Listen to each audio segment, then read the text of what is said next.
নমস্কার, mic with ঋষি চ্যানেলে আপনাদের সকলকে স্বাগত। আজকের ভিডিওটি একটু অন্য ধরনের।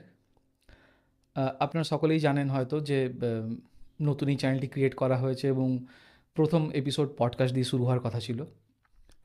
যথারীতি আ তার রেকর্ডও হয় বুধবার দিন। তো এক অন্য ধরনের অভিজ্ঞতা ভাবলাম তোমাদের সাথে শেয়ার করা যাক।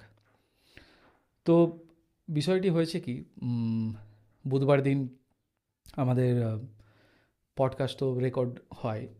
আরেকটা বিষয় এই মানে কী বলবো, অপ্রস্তুতকর ঘটনাটা তুলে ধরার পেছনে কারণ হচ্ছে এটাই যে আমার মতো তো এরকম অনেকেই আছে যারা নতুন একদম চ্যানেল শুরু করছে বা এই জাতীয় বিভিন্ন কাজ করছে। তাই ভাবলাম যে আমি যেই সমস্যাগুলোর মধ্যে পড়লাম সেটা যদি তোমাদেরও তুলে ধরি, তোমাদেরও যদি জানাই, তাহলে হয়তো আরও বেশি ভালো হবে। তো সেই জন্যই এই ভিডিওটি করা। তো যথারীতি যেহেতু ক্যামেরা কেনার মতো এখন সেই অবস্থায় নেই, তো তাই জন্য দুটি ফোন নিয়ে রেকর্ড শুরু হয় এবং মাইক টাইক সেট আপ সব কিছু করা হয় এবং যথারীতি প্রশ্ন উত্তর পর্ব শুরুও হয়, বিভিন্ন আলোচনা শুরু হয়। তো প্রথমে বিভিন্ন নিজের ভুলের জন্যই মাইক অন করতে ভুলে যাই, তো ভিডিও কাট করতে হয়, দেন আবার রেকর্ড হয়।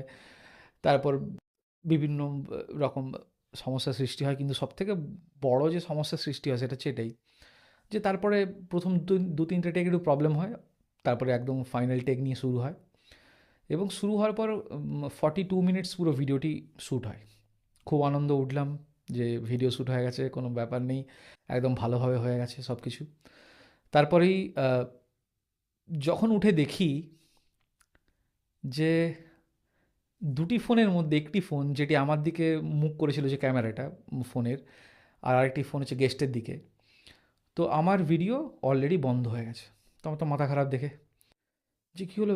আমি বললাম যে মেমোরি টেমোরি সবই তো ঠিকঠাক ছিল, কী করে ভিডিও বন্ধ হয়ে গেল। আরেকটা ফোনে দেখছি পুরো শ্যুট হয়েছে। তো তারপর দেখি যে আমার মাত্র 8 মিনিট রেকর্ড হয়েছে, তারপরে পুরো বন্ধ, কি না মেমোরি ফুল। তো সবথেকে বড় বোকামি যেটা আমি করলাম, যে প্রথমে হিসাব করিনি যে একটা 40 মিনিটের ভিডিও হতে গেলে কতটা মেমোরি দরকার। তো আমি মাত্র মনে হয় 8 জিবি কি 9 জিবি ফাঁকা রেখেছিলাম, কিন্তু আমি সেটা দেখে বুঝলাম যে মিনিমাম একটা ভিডিও ভালো কোয়ালিটি করতে গেলে 40 মিনিটে যদি হয় অ্যাপ্রক্স 35 থেকে 40 জিবি স্পেস থাকা উচিত। যেটা আমার প্রথম ভুল, যেটা আমার একটা ফোনে করা হয়নি, যার জন্য পুরো বেকার হয়ে গেল।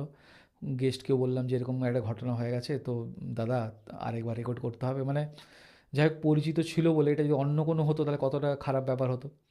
তো আমি চাইবো যে তোমরাও যারা যারা এরকমভাবে শুরু করতে চাইছো, তো এই জিনিসগুলোকে দেখতে হবে। প্রথম কাজ হিসাব করে নিতে হবে যে একটা ভিডিও শ্যুট করার সময় সেই ভিডিওর লেন্থ কতটা হবে এবং সেই লেন্থ অনুযায়ী তার কতটা মেমোরি দরকার। সেইভাবে ফোনের স্পেস ফাঁকা করতে হবে, ফোনের জায়গা ঠিক করতে হবে। দ্বিতীয় নম্বর জিনিস আরেকটি, সেটি হচ্ছে যে যেখানে শ্যুট করছি তার আশেপাশে জনবসতি বা যা আছে, নিজের বাড়ি হোক বা নিজের কোনো ব্যবসার জায়গা হোক, আগে থেকে ব্যবস্থা করতে যাতে কেউ না আসতে পারে, সেইভাবে সমস্ত সেট আপ করাতে, যেটা আমার প্রবলেম হয়েছিল।